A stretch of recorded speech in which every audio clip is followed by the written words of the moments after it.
Hello, today we're going to learn excerpt number 2. Before we start, we need to look at the dynamics and the key signature. So this is in D minor, so make sure you play F natural. Also, you need to look at the metronome marking, which is 160.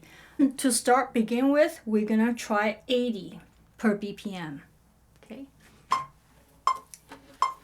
Ready, go. 3, 4.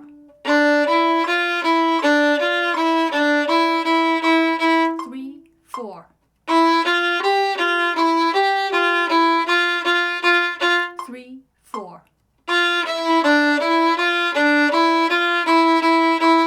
3, 4.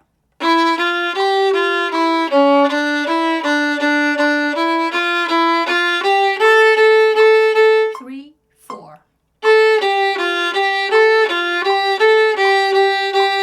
3, 4. 3, 4.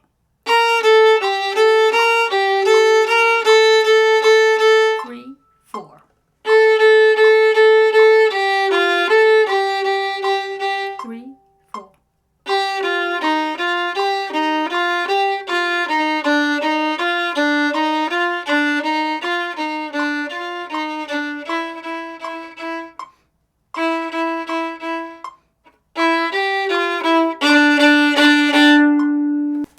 Now we're going to go to the real speed, which is 160 per BPM. Ready, go.